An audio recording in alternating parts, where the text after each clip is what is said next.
Hello friends, welcome to you all in my YouTube channel English mashup. मैं नूपुर गोयल आज फिर से हाजिर हूँ आपके सामने एक नए टॉपिक को लेके, जिस और बहुत ही इंटरेस्टिंग टॉपिक को लेके, जिस टॉपिक का नाम है Paradise Regained, which is written by John Milton. तो लास्ट वीडियो में मैं आपके सामने जॉन मिल्टन का एक एपिक लेकर आई थी जिसका नाम था पैराडाइज लॉस्ट। आज मैं आपको पैराडाइज रिगेन्ड जो कि एक ब्रीफ एपिक है, उसकी समरी में आज की वीडियो में आपको एक्सप्लेन करूंगी। तो पैराडाइज रिगेन और पैराडाइज लॉस्ट काफ़ी सिमिलर है, दोनों ही ब्लैंक वर्ड्स में लिखी गई हैं और दोनों में आपका जो ये डेविल है, जो विलेन है सैटन, वो कॉमन है। ठीक है, तो यू कैन से दैट कि आपको पैराडाइज लॉस्ट के आगे की कहानी थोड़ी बहुत सिमिलर जो है वो आपको पैराडाइज रिगेन में मिलेगी। ये जॉन मिल्टन का फेवरेट वर्क है, ये आप ध्यान रखिएगा। पैराडाइज लॉस्ट नहीं है, पैराडाइज रिगेन्ड जॉन मिल्टन का फेवरेट वर्क है। ठीक है, तो इसमें क्या होता है, मैं आपको पहले इंट्रोडक्शन देती हूँ। Paradise Regained is a poem which is written by John Milton and first published in 1671। The volume in Paradise Regained is a brief epic of 2070 lines. ठीक है, 2070 इसमें लाइन्स हैं, ब्लैंक वर्ड्स में ये लिखी गई है लाइक अ पैराडाइज लॉस्ट। और पैराडाइज रिगेन्ड में 4 बुक्स का कलेक्शन है, मतलब ये 4 बुक्स हैं इसकी। पैराडाइज लॉस्ट की आपकी 12 बुक्स थी, ये आपकी 4 बुक्स में है, which is followed by Samson agonist. Samson agonist आपकी एक ड्रामेटिक ट्रेजेडी है जो कि आपकी पैराडाइज रिगेन में ही ऐड करी गई है। ठीक है, और ये आपकी 1671 में ही पब्लिश हुई है। सैमसन एक बॉय है, ब्लाइंड बॉय। ठीक है, और जो कि ब्लाइंडेड बाय फिलिस्तीन के लोगों ने उसको ब्लाइंड करा था। और उसकी वाइफ का नाम है डेलीला, जो कि कई बार एग्जाम में पूछा जाता है, सैमसन की वाइफ का नाम या हु इज़ डेलीला। तो सैमसन की वाइफ का नाम डेलीला, जिसके पास एक पावर थी उसके हेयर्स में, मतलब उसके हेयर्स में एक सुपर पावर थी। ठीक है, तो ये आपका सैमसन एगोनिस्ट है। और थीम क्या है पैराडाइज रिगेन की, which is focused on the idea of hunger both literally and spiritually. तो जो थीम है एक्चुअली में बेसिकली इसमें जीसस क्राइस्ट का जो है बैप्टाइज्ड हो चुके हैं। ठीक है, 4 बुक्स का ये कलेक्शन है। जॉन जो बैप्टिस्ट हैं, बैप्टिस्ट होते हैं जो मतलब एक गुरु की दीक्षा या गुरु का नाम देते हैं ना, लाइक वैसे। तो जीसस क्राइस्ट बैप्टाइज यानी उनका जन्म हो चुका है, बैप्टाइज हो चुके हैं। Satan calls a meeting of demons to plot against Jesus and that he can fool Christ as he fooled Adam. तो सैटन को जब ये बात पता चलती है, सैटन ने आपको बताया है पैराडाइज लॉस्ट में कि which is punished bye God, and God ने उनको हेल में भेज दिया था क्योंकि उन्होंने डिसओबीडियंस, एक मतलब की गलती करी थी, जिसकी वजह से गॉड ने सैटन को हेवन से निकाल दिया था और हेल में भेज दिया था। ठीक है, तो यहाँ पे पैराडाइज रिगेन्ड में भी सैटन ही कैरेक्टर है, जो कि एडम और ईव की तरह अब सैटन जीसस क्राइस्ट को टेम्प्ट करने के लिए आते हैं, यानी उनको बहकाने के लिए, उनको मिसगाइड करने के लिए आते हैं, ताकि वो भी कोई मिस्टेक करें और उनको भी पनिशमेंट मिले, जैसे कि सैटन को पनिशमेंट मिली हुई है। ठीक है, जैसे उन्होंने एडम और ईव को कन्विंस कर लिया था, एडम और ईव को उन्होंने वो फॉरबिडन ट्री का फ्रूट खाने के लिए उसने कन्विंस कर लिया था। ठीक है, तो सैटन जो है अपने साथियों के साथ, अपने डीमंस के साथ एक मीटिंग करते हैं हेल में, और दोबारा ये प्लान करते हैं कि हम जीसस क्राइस्ट को वैसे ही फूल या वैसे ही हम टेम्प्ट करेंगे, टेम्पटेशन यानी कि बहकाएंगे, जैसे कि हमने एडम और ईव को बहकाया था। ठीक है, तो पैराडाइज रिगेन की जो है वो मतलब काफ़ी similar to Paradise Lost, approachable style है, फ्यू सिबलीज का यूज़ करा है उन्होंने। ठीक है, और जो पैराडाइज रिगेन्ड है उसकी जो थीम है basically it which is taken from the Bible, है ना, एंड बाइबल के गॉस्पेल ऑफ ल्यूक से ली गई है। तो ल्यूक यहाँ पे बेसिकली आपके कौन है, ल्यूक आपके जिसमें जीसस की मुक्ति का एक सुसमाचार जो है उसके बाद ये आपकी लिखी गई है। गॉस्पेल नैरेटर थे उस टाइम पे जो जीसस की कहानियों के बारे में बताते थे, जिसका कोई रिटर्न में ऐसा ज़्यादा इन्फॉर्मेशन नहीं है, बट गॉस्पेल बेसिकली नैरेटर। ठीक है, तो यहाँ पे हम चलते हैं फिर जीसस जो है वो गॉड जो है वो अपने सेम एंजल, जैसे उन्होंने पैराडाइज लॉस्ट में राफेल को भेजा था ये अवेयर करने के लिए एडम और ईव को कि भाई सैटर्न आने वाला है, तो वो अवेयर रहें, किसी भी बहकावे में ना आए। तो सेम ऐसे गॉड भी अपने एंजल से कहते हैं, सैटर्न के बारे में बताते हैं कि सैटर्न दोबारा ट्राई करेगा जीसस को टेम्प्ट करने के लिए, उनको बहकाने के लिए। और सैटर्न इस टाइम पे बहुत ओवर कॉन्फिडेंट है, लेकिन हमें चिंता करने की ज़रूरत नहीं है, ठीक है। गॉड अपने एंजल से ये बात बोलता है। तो इसमें क्या है, Jesus enter the wilderness. Wilderness का मतलब क्या होता है कि आपकी एक ऐसी ज़मीन बैरन जिसमें never been used for growing things, मतलब कभी भी किसी चीज़ को ग्रो नहीं हुआ, उस पर रेतीली, मतलब पूरी तरह सूखा रेत ज़मीन है, उसे हम बोलते हैं विल्डरनेस। तो जीसस एंटर करते हैं ऐसी विल्डरनेस, यानी रेतीला रेगिस्तान, ये क्या आप कह सकते हैं, डेजर्ट में, ठीक है। एंड वहाँ पे वो फास्ट रखते हैं 40 डेज़ का, 40 डेज़ का वो व्रत रखते हैं। And pondering his past and future. Pondering का मतलब आपका बेसिकली होता है किसी भी टॉपिक को, किसी भी चीज़ को गहन चिंतन, अपने पास्ट और फ्यूचर के बारे में वो उस टाइम पे चिंतन कर रहे होते हैं, सोच रहे होते हैं। और रेगिस्तान में वो होते हैं 40 डेज़ के फास्ट पर, ठीक है। तो यहाँ पे एक करेक्टर है Simon and Andrew. Simon and Andrew कौन है, जिन्होंने जीसस को देख लिया था, जीसस क्राइस्ट को बैप्टाइज होते हुए, ठीक है। तो वो बैप्टाइज होते हुए उन्होंने देख लिया था and realise that he was a messiah, यानी कि वो रियलाइज़ करते हैं कि वो गॉड है, बट लॉस्ट हिम। और वो पर उसे जब उन्हें पता चलता है उसके वो उन्हें खो देते हैं। एंड वो सर्च, उन्हें ढूंढने में लग जाते हैं, क्योंकि they are worried that they had lost him for ever, कि कहीं हमने उनको हमेशा के लिए तो नहीं खो दिया है। तो वो बहुत परेशान हो जाते हैं, इसलिए वो उन्हें ढूंढना स्टार्ट कर देते हैं। Mary is concern. मैरी यहाँ पे कौन है, मैरी आपकी यहाँ पे दिखाई है मदर, जीसस क्राइस्ट की मदर, ठीक है। तो Mary also wondered what had happen to her son. तो मैरी बहुत, वैसे मैरी भी परेशान है, हैरान है कि आखिर उनके बेटे के साथ क्या हुआ है। उनको भी डर रहता है कि कहीं हमें अपने बेटे को खो ना दूँ, जैसे मैंने जब व्हेन ही वॉज 12, जब वो 12 ईयर्स के थे, जब मैंने उनको एक बार खो दिया था।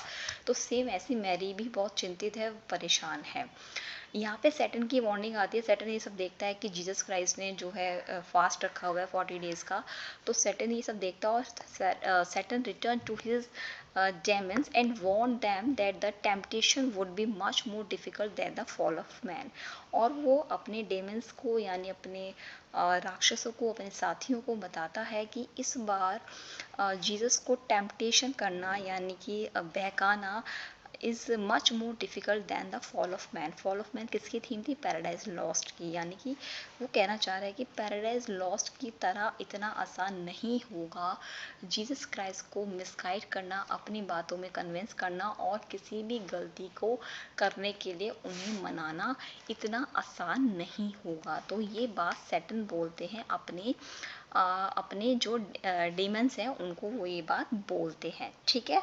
तो यहाँ पे एक चीज़ और ध्यान रखिएगा कि एक है कि सैटर्न, क्वेश्चन आ जाता है कि सैटर्न ने पैराडाइज रिगेन में जीसस को कितनी बार टेम्प्ट किया, कितनी बार बहकाया था, कितनी बार उन्होंने ट्राई करा था। तो वैसे तो मोर देन 3 टाइम्स है, बट बेसिकली यहाँ पे 3 टाइम्स उन्होंने जीसस क्राइस्ट को बहकाने की कोशिश करी थी, ठीक है।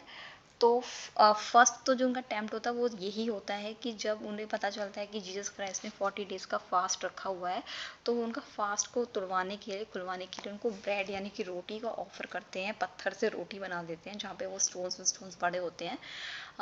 तो उनका वो रोटी को कन्वर्ट कर देते हैं और उनको रोटी ऑफर करते हैं, but Jesus Christ refuse to his offer, ठीक है। तो यहाँ पे उसका फर्स्ट ही जो होता है ऑफ़र सैटर्न का, वो रिफ्यूज़ हो जाता है, यानी कि वो उनको मना कर देते हैं, ठीक है।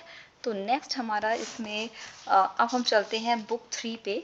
तो बुक 3 में क्या है, Jesus argument against Satan propose form of wealth and power as reduce Satan to silent and bafflement, ठीक है। तो अब जीसस को सैटर्न जो है दोबारा ऑफर देता है, ठीक है। 3 ऑफर उन्होंने देते हैं। पहला ऑफर था रोटी का, जो कि उन्होंने मना कर दिया था। सेकंड ऑफर उनका जो था वो उनको वेल्थ और पावर का और एक किसी पार्टी का उन्हें ऑफर देते हैं, ठीक है, बट इनवाइट करते हैं।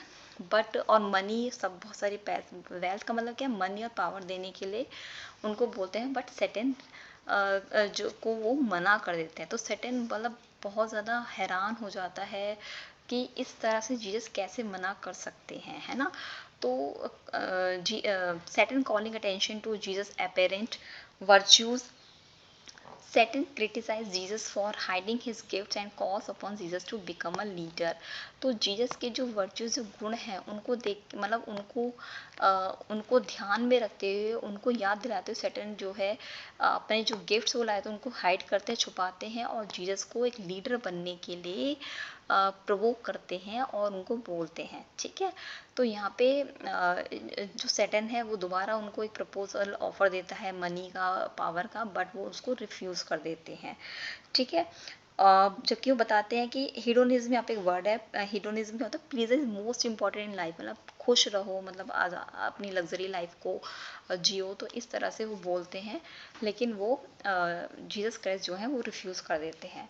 बुक 4 में क्या है, सैटन का टेम्पटेशन है। Satan tempts Jesus in many ways including offering him food, पहले आपको पता है फूड को ऑफर दिया, then the kingdom of the world, और वो उन्हें एंड रोम इटसेल्फ, और उन्हें रोम का पूरा एक मतलब उन्हें रोम को दिखाता है। रोम उस टाइम में बहुत सुंदर, उनके जो उसका रोम का कल्चर था वो सब मतलब बिल्कुल टॉप ऑफ था, मतलब बिल्कुल टॉप पे था। तो वो उन्हें रोम के बारे में भी दिखाते हैं, वो उन्हें एक ऊंची पहाड़ की चोटी काइंड ऑफ पे ले जाते हैं और उनको रोम का पूरा एक राज्य ऊपर से दिखाते हैं। But Jesus refuse all of Satan's temptation, but Jesus जो होते हैं वो उसके सारे टेम्पटेशंस को रिफ्यूज कर देते हैं, वो किसी भी बात पे नहीं मानते हैं, ठीक है। और जब वो उसे एक टेम्पल की ऊंचाई पे, चोटी पे जीसस क्राइस्ट को ले जाते हैं तो वहाँ पे वो बोलता है कि ये सारी पावर, ये सारा रोम का राज्य है, जो भी है, जो भी आप चाहते हो वो सब आपको मिल जाएगा, लेकिन इसके लिए तुम्हें मेरे पैरों पर गिरना पड़ेगा और मेरी पूजा करनी होगी।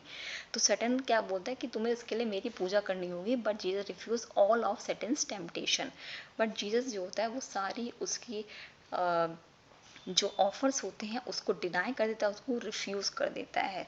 एंड सेइंग, एंड और क्या कहते हैं कि that he will serve God through his own suffering, मतलब कि वो सिर्फ गॉड, उन्हें ये बोलते हैं कि सिर्फ गॉड ही पावरफुल है, गॉड ही ओमनी प्रेजेंट है, तो गॉड की ही पूजा करनी चाहिए, किसी और की पूजा नहीं करनी चाहिए, मैं सिर्फ गॉड को ही मानता हूँ, गॉड में ही बिलीव करता हूँ, ठीक है। तो यहाँ पे जीसस क्राइस्ट जो है गॉड की पावर से उसको अवेयर कराते हैं, वो सारी बातें बोलते हैं और सैटन फील करता है कि realise that he has failed and return to hell. तो इस तरह से सैटन जो होता है उसको फील होता है कि वो मतलब हार चुका है, वो किसी भी तरीके से जीसस को अपनी बातों में कन्विंस नहीं कर पाता है, वो किसी भी टेम्पटेशन में उसके नहीं आते हैं और हर ऑफ़र को वो रिफ्यूज़ कर देते हैं, डिनाई कर देते हैं।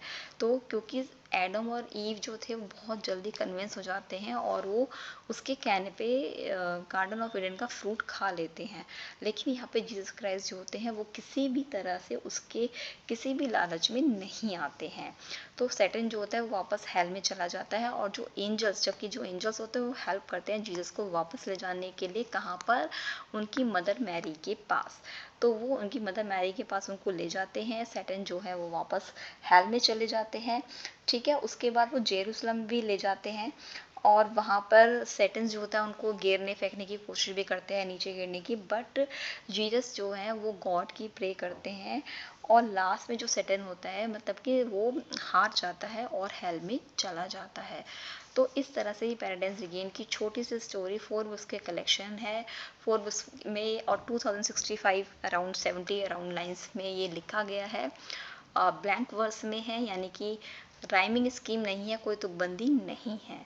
तो आई होप आपको मेरी ये समरी बहुत अच्छे से समझ में आई होगी, मैंने बहुत इजी वे में आपको ये समरी एक्सप्लेन करी है। तो अगर आपको मेरी ये वीडियो अच्छी लगी तो प्लीज़ कमेंट बॉक्स में अपना फीडबैक लिखना ज़रूर लिखना ना भूलें, मेरे कमेंट बॉक्स में फीडबैक को ज़रूर लिखें और मेरे यूट्यूब चैनल इंग्लिश मैशअप को सब्सक्राइब ज़रूर करें। So thank you for watching my video, till then bye bye.